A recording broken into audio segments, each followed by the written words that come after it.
Hey, what's up, you guys? Bloody Jacob here to bring you my review of Supernatural Season 7. And of course, I got the Season 7 DVD right here. Of course, continuing my general season reviews of the show as I slowly but surely catch up. I already started Season 8. I am liking it so far. And you guys know how much I absolutely love Supernatural at this point, a couple seasons in, it became already one of my favorite shows of all time, just absolutely for sure. From the get-go, I had heard that after season 5 the show just apparently goes to shit, goes down the tubes or something like that. And I personally liked season 6 quite a bit, and season 7 overall I enjoyed it. I had heard a lot of people saying that season 7 is the worst of them, but hey, I enjoyed it. I liked it quite a bit. I will say it is probably my least favorite of the show so far, but I'm not saying it's terrible either. Just because it doesn't quite stack up to the greatness of the first 5 seasons, doesn't mean it's terrible in its own right. I still think it was a solid season, just not like the classic that the first few were or something.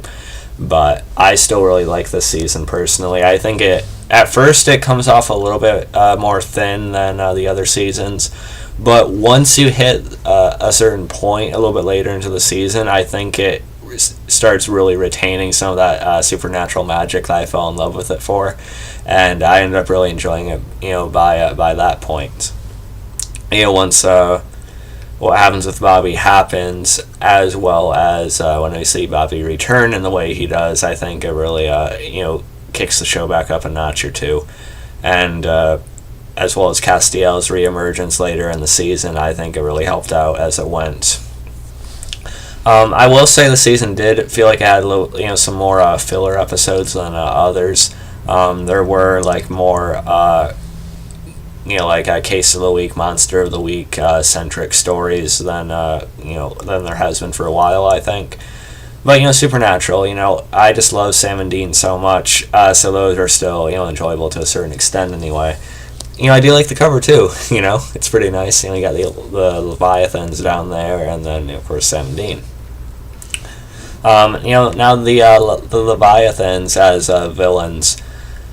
I thought they were okay. Certainly not the greatest villains we've had on the show or anything like that. But I did sort of like the effects for them. I liked that they were actually like these monster, creature, vicious things. But when it came to the writing for them, with Dick Roman and such, and how they were basically just trying to take control of the country through with the companies and the whole burger thing, trying to lure people into the factories and such like that. It's hard to explain, but I thought that with Dick Roman and stuff, it didn't really quite work for me. But when they actually went into Leviathan mode, I thought it was cool enough anyway. And of course you have the back of it right here. And there were still some standout episodes. I'll talk more about this in a little bit, but I did like that episode quite a bit, as well as that one, and that one over there as well. And we also met, Charlie in this season, and Charlie is a character. I know she has her own Funko Pop, but we meet her for the first time in this season, so I'm hoping because she has her own Funko Pop that we see her again, because I find Charlie awesome and pretty entertaining. So I hope I can see more of her in season 8 or something. I'm going to try to make this review a little bit quicker. Most of my Supernatural reviews have been almost an hour long, so I'm going to try to cut it down a little bit. My season 6 review is 45 minutes. I'm going to try to keep this one to 15, 20 minutes hopefully, but we'll see how it works, right? But I will try to touch on each episode as much as I can anyway. But again, it's a long season. I'm not going to be able to remember the details of everything, but I will try to go through it as much as I can. But this is a general review. I'm not going to be able to go in all the specifics or anything like that. But this a lot happens, so it's what it is. Yeah, pretty cool.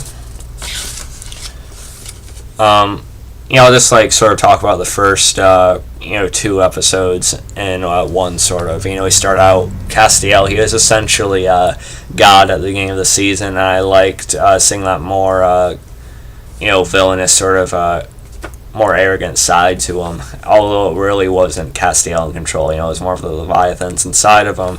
Eventually they come out and we supposedly see the death of Castiel in that lake, with his trench coat, and Dean taking that. But I like seeing Castiel acting like that, at least for a little bit. It provided a different angle on everything. I was actually expecting him to do the Castiel as God thing for a while longer. But I did like that setup to it for what it was. Although after Castiel supposedly dies, I felt like they waited a little bit too long to show him again, because we didn't see him until like the last handful or 2 of episodes of the season. But I get it, and it's still a good reveal when he does come back later on. But episode 3, The Girl Next Door, this ties back to a girl Sam had a crush on in '98. I think her name was Amy, and he had actually developed a connection with her. So him and Dean ended up getting divided on how to deal with her. Dean, of course, just wants to put her down because of the risk she still poses, even though she only killed, to help her, sick son. Otherwise, she hasn't really done anything. But Dean sees it as like a bomb waiting to go off. And he only does end up killing her at the end of the episode, without Sam knowing, at least until the next episode. But I did think this was a good one. I think the flashback worked well enough for what it was. So I like that episode. Defending Your Life, Osiris. This is where Dean's put on trial. Sam has to defend him. We get to see Joe again in this episode, so that was good. I liked how that was used, and of course Sam also finds out about Amy in this episode as well. I'm glad they didn't put that off for too long. So it was a good episode. Episode 5, Shut Up Dr. Phil. A hairdryer, a cupcake, martini-soaked eyeball, husband and wife witches employ inventive deadly weapons in their mental squabbles.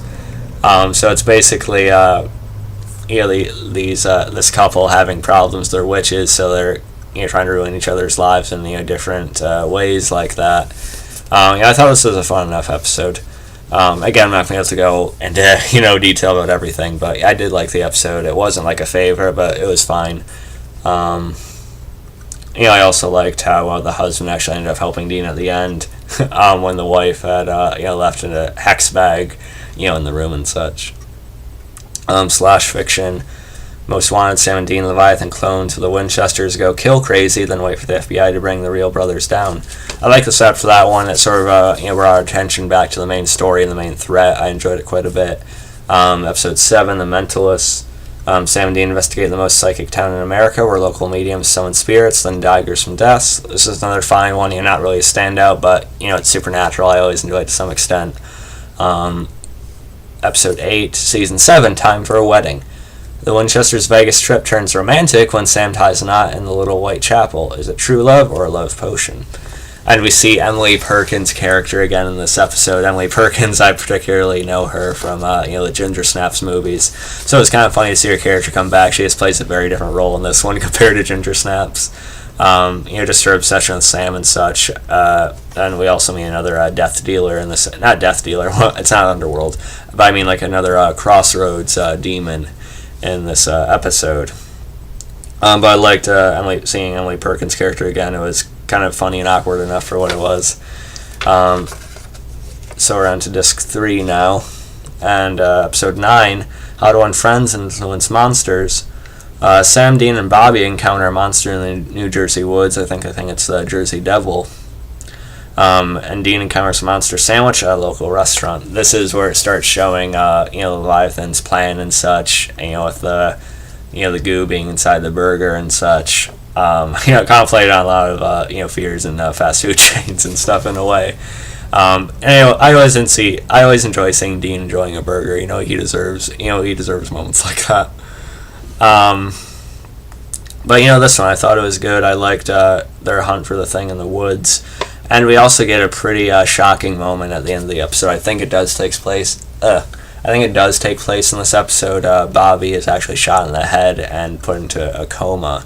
So that was very surprising. I had still heard, I've heard some spoilers about the series, but getting into the later seasons now, I don't know quite as much. I had heard that something happens to Bobby. I didn't expect it to be right then and there, though.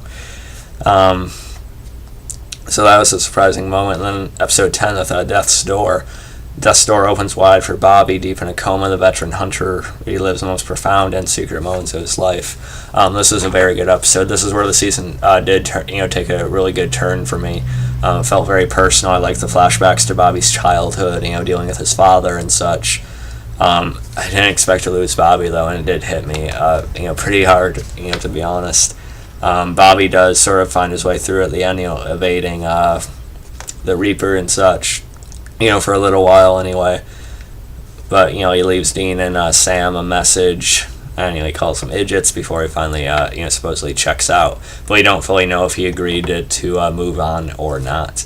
And that plays into a reveal a little bit later in the season, which I'll talk about when we get to it. But yeah, really good episode overall.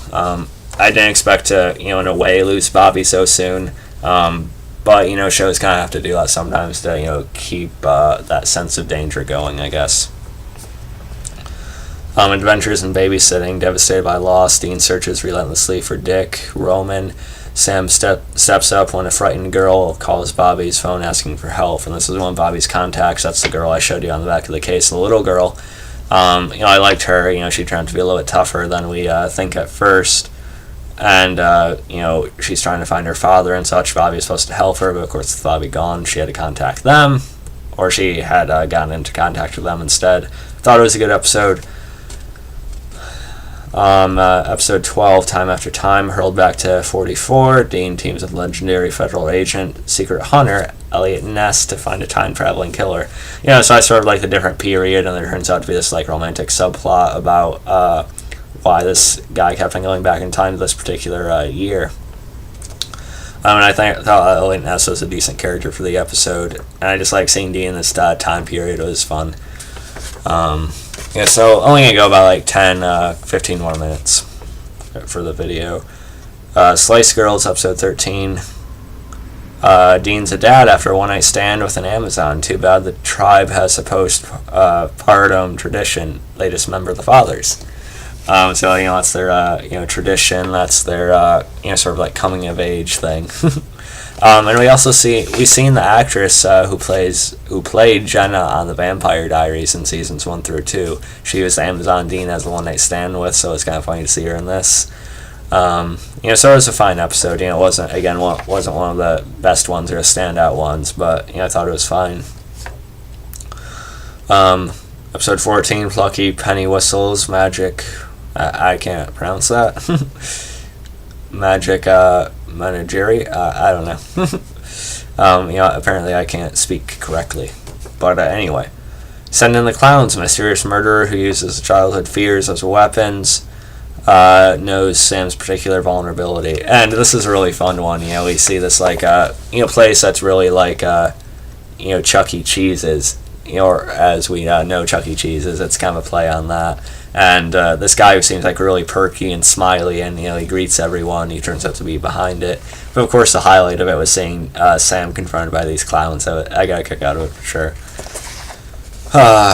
Throat's getting a little bit dry. Do I have any water left? Oh, I do. Okay, sorry about that one. Episode 15, Repo Man. 4 years ago, Sam and Dean saved a man possessed by a demon, now a mental patient. He may be their only clue when the demon reemerges. This is a good episode again, not one of those that, I'll probably remember necessarily, but, it was a fine one, to pass the time at least. Episode 16, Out with the Old. Cursed objects, ballet shoes, a tea kettle leads Sam and Dean to a life and death confrontation with the Leviathans.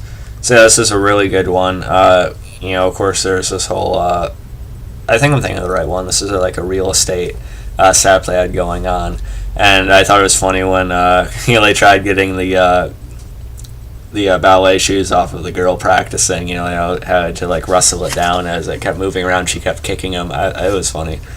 So I like that one. I like the action of the Leviathans too when it came down to it anyway. Episode 17, The Born Again Identity. When Sam suffers a mental breakdown, Dean contacts a faith healer. His name, Emmanuel. His previous forgotten name, Castiel. And this is where Castiel reemerges. He has like this amnesia type of thing going on. He's known as Emmanuel at this point. But of course he's reminded of who he is, a little bit into it. But I love seeing Castiel again, and him when he does take out the demons and help the brothers. I think that's a really cool moment. Excuse me. We also see Meg in this episode, and again, I do like Meg. I think she's been made more interesting over the past couple seasons. With actually helping the brothers and not being like this cut and dry demon that they just need to kill. I still do wish they had kept the original actress for Meg from season 1, but I'm coming around to liking the current actress that plays her more. Her current body. So yeah, I do like Meg quite a bit. Of course, seeing Castiel again, like I said, it was great. It really put the season up another notch. Episode 18, Party on Garth. Even Garth, Sam, Dean, and Goofy Garth hunt a fiend they can only see after they've engaged in some serious boozing. And Garth, of course, being played by DJ Qualls. He's made appearances in a bunch of shows and movies. He was in Breaking Bad briefly. He plays Citizen Z in Z Nation. So I got a kick out of seeing him in this, and he was fun enough. We also see him again a little bit later into the season, so that's cool. I like the creature in this episode too. She sort of looked a little bit like The Ring. The creature from that movie. My girlfriend would kill me that I forgot her name in the movie, but she sort of has that type of look to her, and them getting drunk to have to fight her is fun setup, of course. So I like this one, and episode 19 of Grave Importance. When the brothers take on malevolent specters in a haunted house, they discover there's at least one ghost on their side, Bobby.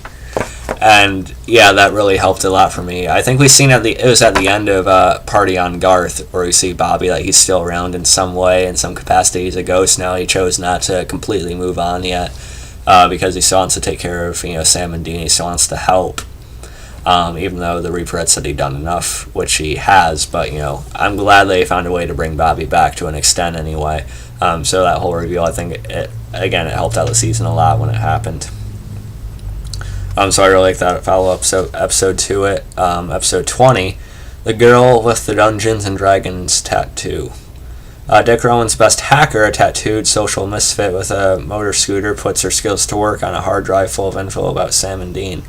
And this is Charlie's first episode, and I really like seeing her. She's quirky, she's cute, but she's also capable, and I think she fits in with the brothers in her own way, I think. And I hope we see her again I hope I see her again in season 8. I'm guessing, again, if she got a Funko Pop, she's probably going to show up more than once, right? But yeah, I liked her quite a bit. Although I still don't think Dick Rowan worked very well as a villain, although I liked the idea of the Leviathans, I don't think they executed it as well as they could have. I did like Charlie here. Disc 6, episode 21, reading is fundamental. Winchesters break open the tablet, a storm erupts, Castiel awakens, and a studious teenage cellist transforms into a prophet. We meet Kevin in that episode, and I thought it was a fine episode. Again, I just can't go into detail about every episode, otherwise this video would go on for way, way too long. Even longer than my hour-long reviews. But episode 22, There Will Be Blood. The spell to defeat the Leviathans requires blood from 2 beasts, the Alpha Vampire and Crowley. Unfortunately, neither is in a mood to donate. I like seeing that Alpha Vampire again. I think he is somewhat creepy. He's intense. I think they picked a decent actor to play him. And I like seeing his deal with Crowley explored in this. I also still like Crowley quite a bit, I think he's played well, and, I like how I still don't fully know what to think of him either. So I like that whole setup here, and of course the Alpha Vampire and how the girl tricked him into believing she was like a victim or something. But yeah, so really like this episode, and episode 23, the season 7 finale. This is the first season with 23 episodes instead of the usual 22, and every season after this, as far as I know, is 23. So hopefully that's a good thing. But it should be, though. I love Supernatural. Armed with monster blood and a nun's bone, aided by a ragtag crew of friends and enemies, Sam and Dean invade Sorrow Corp, or I can't pronounce it for some reason. Sucro Corp, whatever. But yeah, I did like it. We also see Meg helping out the brothers again. And again, I liked her involvement, even though Crowley does take her away at the end. We don't really know what he does with her, so I'm guessing we'll see Meg resurface at some point. But, I did like it, and at the end of the episode, you get the cliffhanger of Castiel and Dean being left in purgatory. You see those bright red eyes surrounding him. And, so it's a decent cliffhanger, not like season 3 level cliffhanger, but I did think it was a good, spot to leave it. So yeah, overall, I did really like this season. We do see Dick Roman. He's, killed at the end, decapitated, but of course when he explodes, that's what sends Dean and Castiel into purgatory. But yeah. Overall, I did think it was a good season. I didn't think it was like the classic that the first 5 seasons were. But I'd say it was about on the level of season 6, maybe a notch below, maybe. But I still think it's had some really special episodes in it, with Castiel's return and what went on with Bobby and stuff. I think it was that part of it was all really well done. Just that Dick Roman didn't really work so well as a villain, and the Leviathans could have been used a little bit better, I think, for what they were. But still, although it's not like an A plus season, I would still give this like a B, like a solid B, I think. I did enjoy it quite a bit, and I am enjoying what I'm seeing of Season 8 so far. So yeah, still love Supernatural, still highly enjoying it.